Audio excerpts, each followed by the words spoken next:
Ladies and gentlemen. Ladies and gentlemen, you're watching GEEKCASTER. Everything sci-fi, fantasy, and pop culture commentary. We've got Drew, we have Corey, and I'm Seven. Let's go.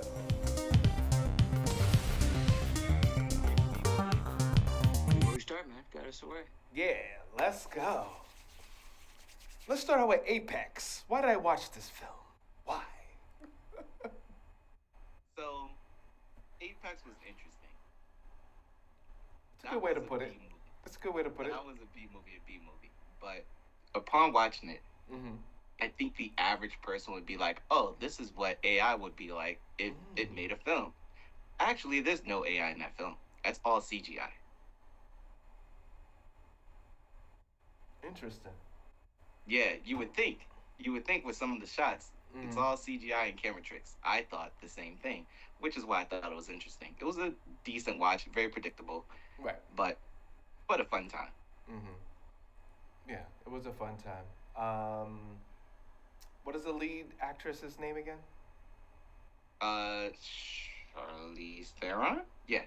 Yeah, she picked some very interesting choices. She's consistently, I've been heard a lot of women say the girl crush because she's beautiful, she's strong, she's usually fighting, doing something very adventurous in all her choices of filmmaking. I'm definitely up for it. The direction was really nice.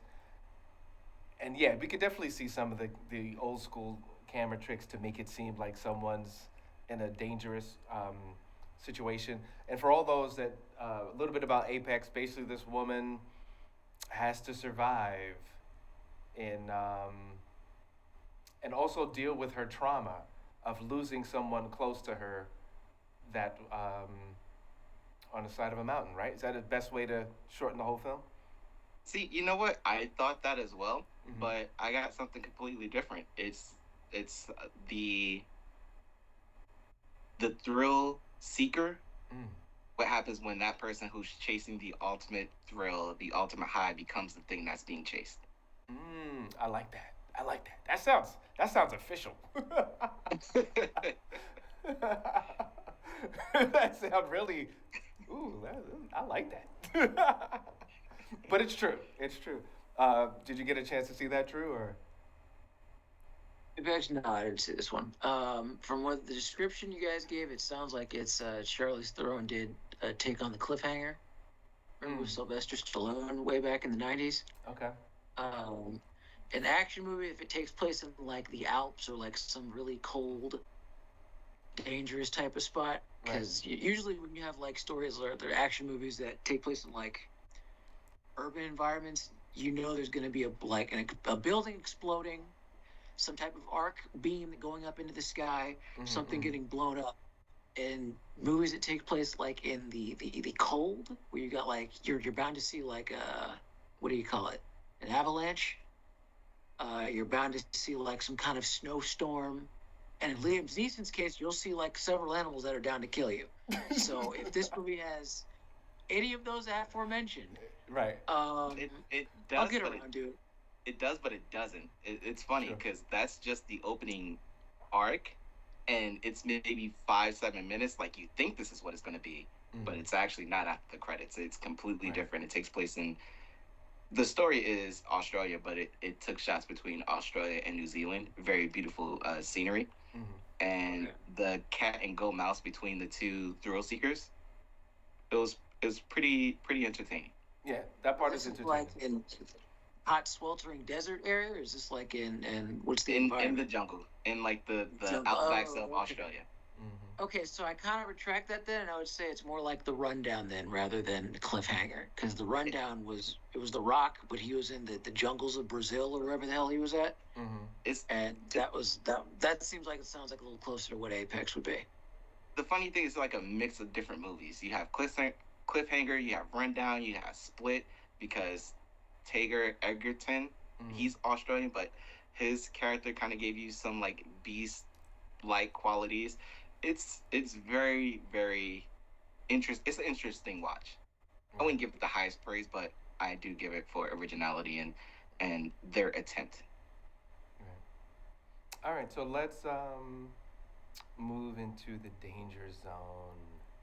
Let's trash Wrath Sure. of Becky real quick, and then we'll move on to bigger and better things like The Boys, Daredevil, Invincible, and the Resident Evil trailer. So, Wrath of Becky. It is a C movie at best, but it's so ridiculous. You actually root for Becky. Like you No, actually not at all. no. So basically, a family.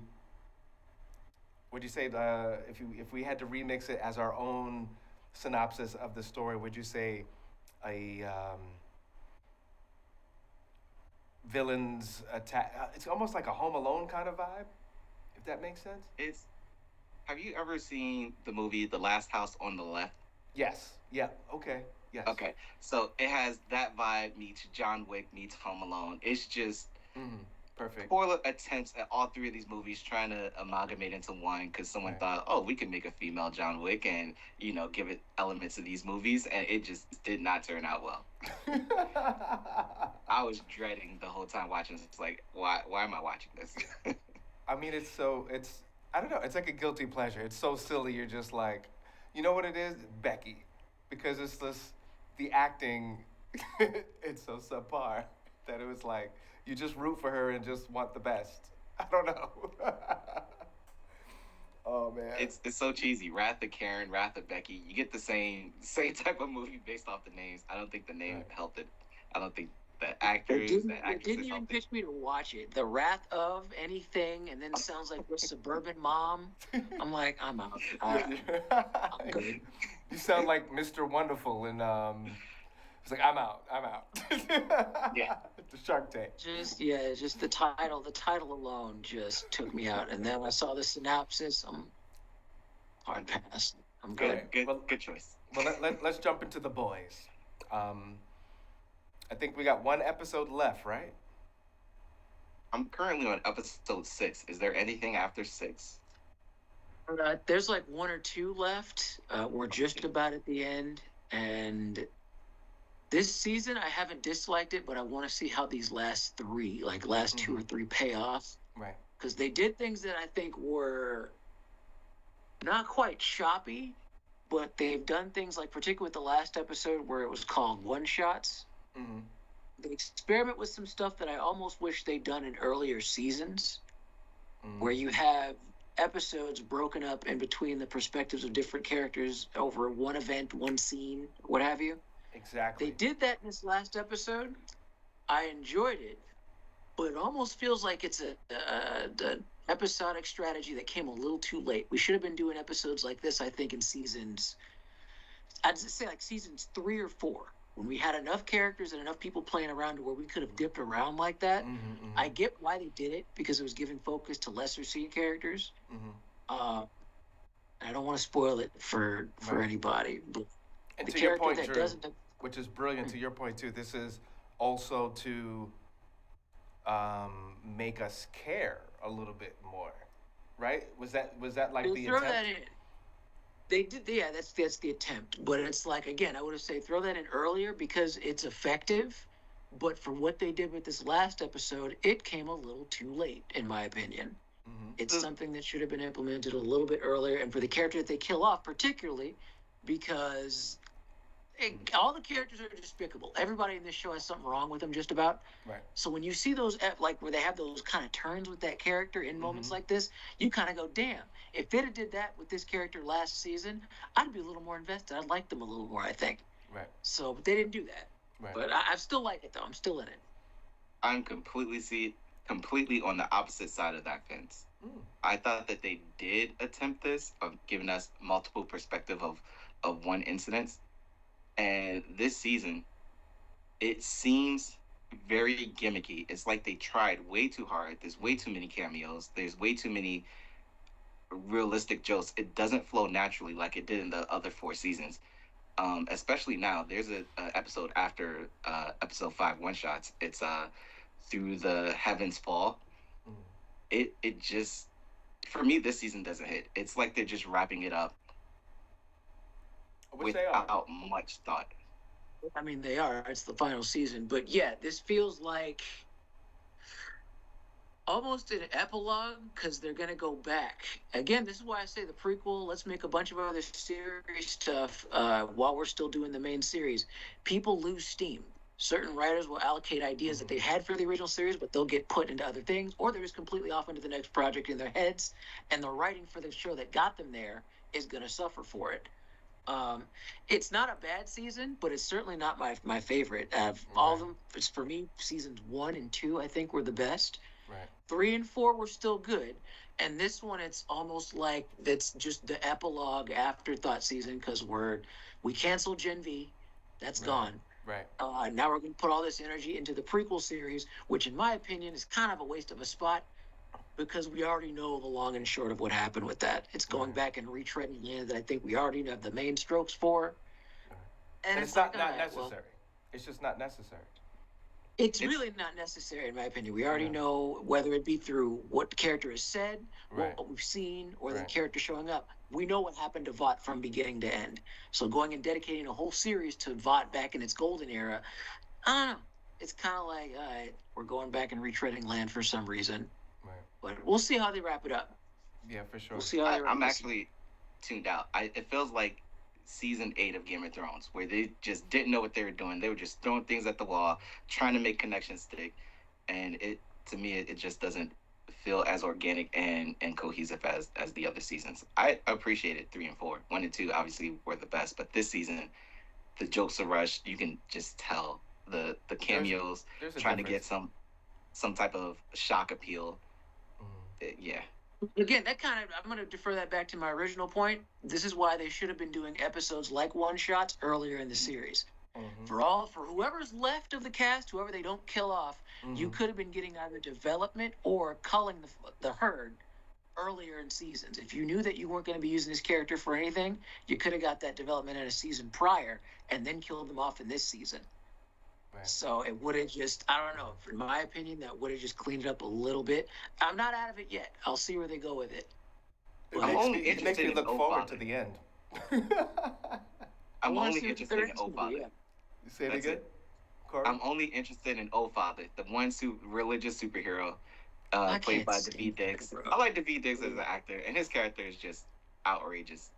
I can't they just, the characters, everybody in the boys makes me feel kind of gross, so I can't really say I have a favorite, but like, O-Father's gross, Sister Saber's gross, Homelander's gross, Soldier Boy, hilarious, but gross.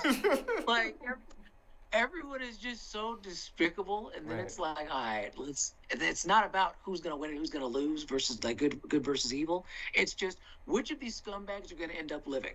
Right. Who's going to live and who's not going to live, and what ultimately is the stakes going to rely on when it comes to that. So the only person who has an interesting arc is MM. I like what they did with his character this season. Who is this? Mother's Milk. Oh, Mother's Milk, I'd say over the whole series, he's had the best overarching thing. Yeah. They're on him because why is he so skinny? I'm like, that was him actually getting method and trimming down because his character is either losing his mind or locked into this whole soldier thing. Right. So that was intentional. And the struggles in this season, like you can see the push-pull, it's very interesting. That's the only saving grace to me right now. Man has been, despite all the disrespect to his name, but yeah, he's had probably the most happen to him in the series mentally, emotionally. He's changed the most. So yeah. So I kind of feel how you feel as far as like unplugging Invincible. I couldn't keep up with it because it just seemed very circular, and what famous person could randomly appear, and it was like, all right, let's get to the point. It just seems very drawn out. But where we're at with Invincible. The show's always been drawn out, y'all. They do this every. I can't know. It trips me out how people see consistency in a show, right? this breadcrumbing here. We're going to set up things now that are going to pay off later. From episode 1, season 1 of this show, this has been the format. So when they do this again, people always with that complaint kill me. They kill me with that complaint. Like this is something new. I just want y'all to know, Seven had like a jump scare on his screen for like 2 seconds. Did he? Oh yeah. Y'all missed it. Oh, that was great. I missed it. I don't know, man. It's been doing what it's doing. I think that the stuff with the war with the Viltrumites, it's trailed on a bit, but you've gotten like key moments and payoffs, I think, to things that they've set up in prior seasons. I'm curious as to how can they drag this out to 9 seasons? Because I think that's what they have planned. How are you going to drag this much more out? Because they blew up the planet. Like, Viltrum's gone. It's not they're hiding among us. Well, I'm like, if they're going with the source material, what did they do in the source? What did they do in the comics? Like, they trailed it out that far to where we're apparently like halfway through it now. And I'm like, we got more seasons? Like, how? This seems like it's almost the penultimate one. Right. But I don't know. We'll see. We will see what they do. So who else? Resident Evil trailer. Didn't watch it. You know me and trailers. Y'all. Oh, I thought you put that in I mean, the chat going 'cause you blind. didn't. Yeah.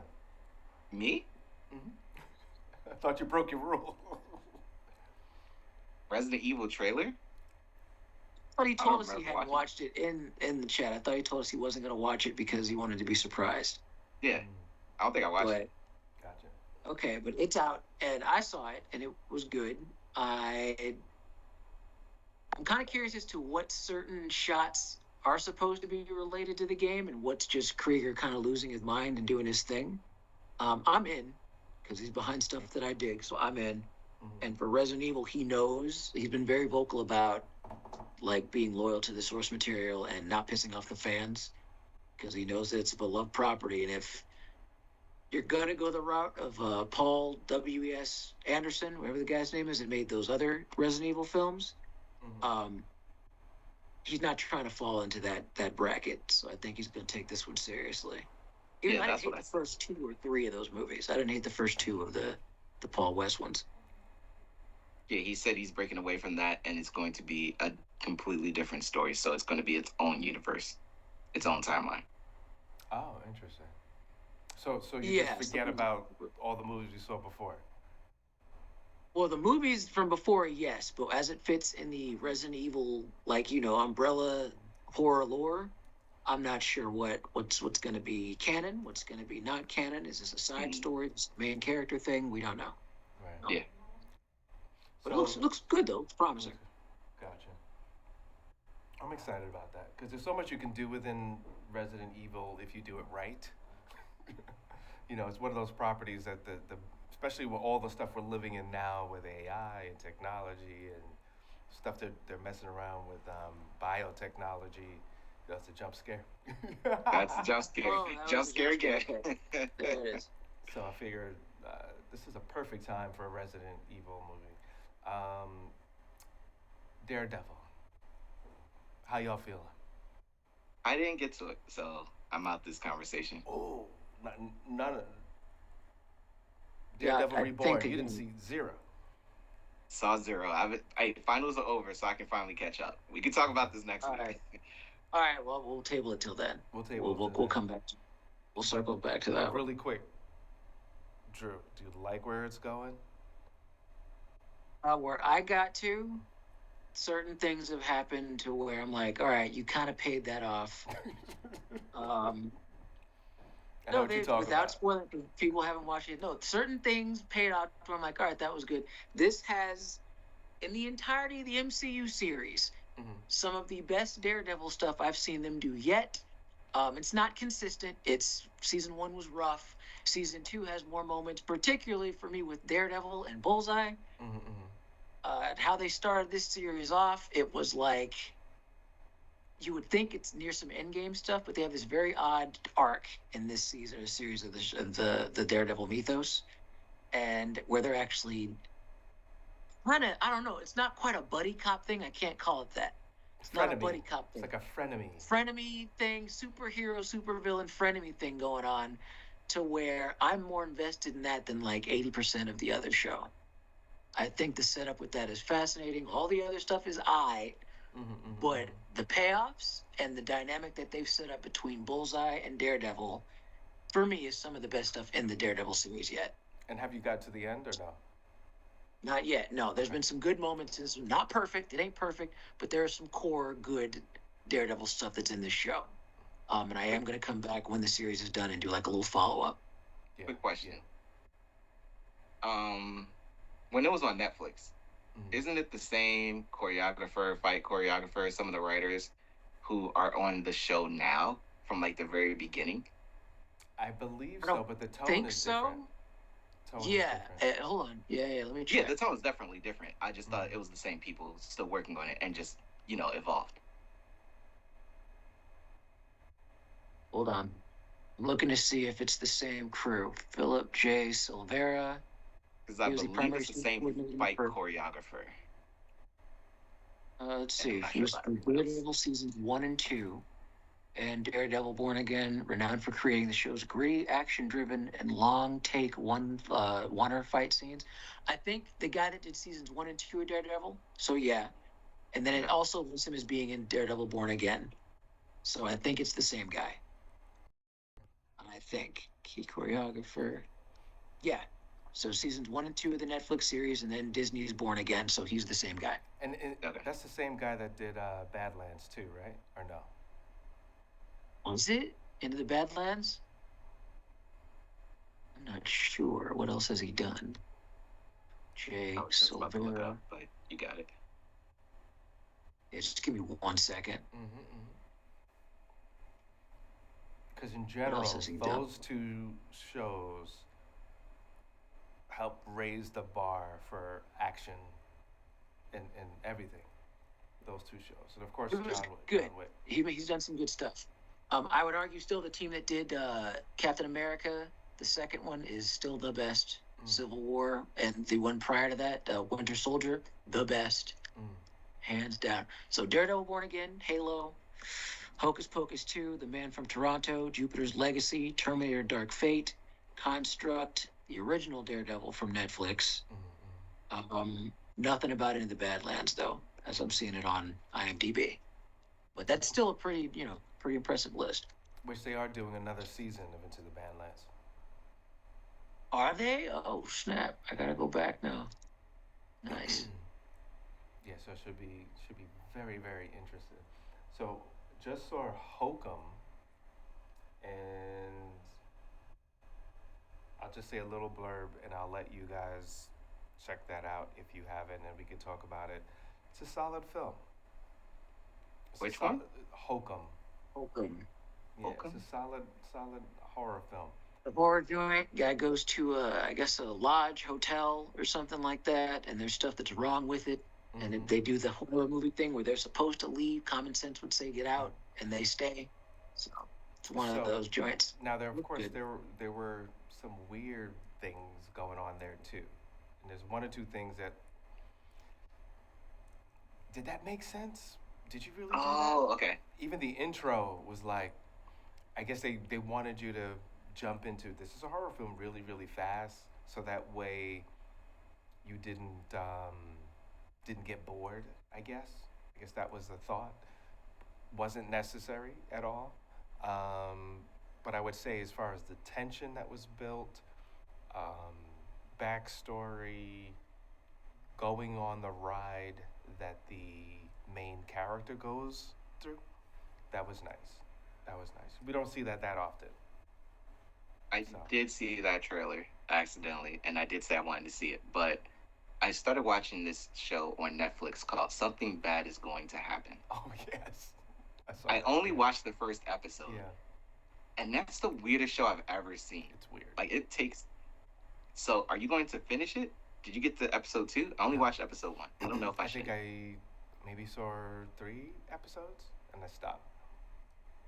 It just got so weird and drawn out, and it was each episode, which I guess it's supposed to do that, kind of guide you to the next one, but it was just such a thin journey that I just tapped out. It was like I didn't feel that invested. So you don't want to see what bad thing happens. No. Something bad is going to happen, but Yeah. I don't think I want to watch it. I mean, it's a great title because that's kind of your experience watching it. You're watching it. Okay, well, something bad is gonna happen. It's a perfect title. Perfect title. It makes you want to keep watching, in a way. So look at Drew's face. He's like, nah, I'm good. Yeah. I'm kind of trying to make sense of it. I know there was, what was it called? American Monsters? Or Monsters Underneath? Something like that. It was one of these anthology kind of corridors. Not American Gods, was it? No, not American Gods. This one had, what's his name? Michael Coulter was in it. And he has like a chapter. There's a chapter with a lady who works at a diner. Mm. Characters meet and intersect, and they all have their own little horror thing going on. But it was kind of weird how they would arrange it. So I may go check this out because you were giving me vibes with that. Just explaining it. Something bad is going. He 7 stopped at 3. I don't know if I want to get to 2. So you gotta let me know if it's worth it. Worst case scenario, we could cheat. We could cheat and look up the synopsis, but Right. I don't know. We do have the internets. No. So what's coming out that we should be excited about? Mortal Kombat 2. Yeah, I'm gonna watch Mortal Kombat 2. That's coming out. When is Street Fighter supposed to come out? Is that later this year? I think it's later this year. Yeah, I know it's this year, but what? July, August? Either June or July. I can't remember. There's The Furious, which I'm actually really excited to go see. That's going to be in June. That I'm waiting for. We're both on that one. Yeah, I'm going to see that one opening weekend. Which one? But yeah, as of right now, Mortal Kombat 2 and The Furious are on my hit list. And from there, I guess whatever shows wrap up. And there's some new anime and stuff coming, but that's a whole other episode I think we can get to. I did y'all a favor. Oh, wow. I went and watched Michael. Okay, how was it?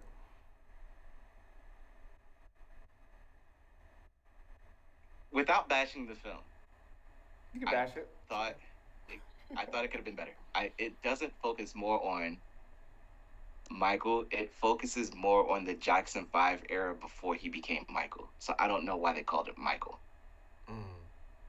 It's more about the music. It's more about the lead up to him being independent, and that's the movie. I mean, that makes sense. Like that's like the form of it. That kind of makes sense. The way how you describe it, it's. But they left out a lot of key things. Like they just did a quick overview, and it's meant for the new generation who really didn't get a chance to learn about Michael.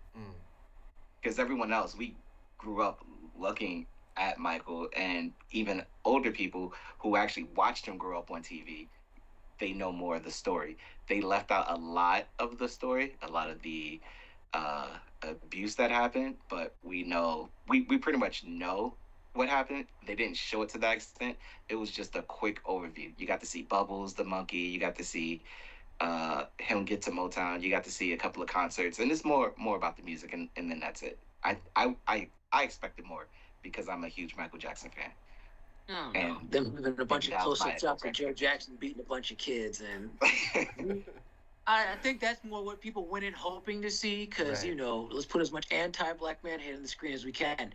But like, we know their backstory. I think if the film was called Michael and it's about him transitioning from the Jackson 5 to his solo career, I don't necessarily think that's out of bounds or like off. But when it comes to these autobiography things, you're always getting like a skewed, very commercialized, fitted for like plots or acts A through B, A, B, C. So I don't know. I'll still check it out though. Yeah, so you know what? Because I'm going to check that out too. And Mortal Kombat, I'm excited about that. We got like 30 seconds left. Name one thing you're excited about that's coming out that you didn't mention. You go first, Corey. You got 5 seconds. Furious. Okay. And Drew? You said Mind the Furious is pretty much it Furious for is now. one. I checked it out because of that, and I think, yeah. Well, I'm gonna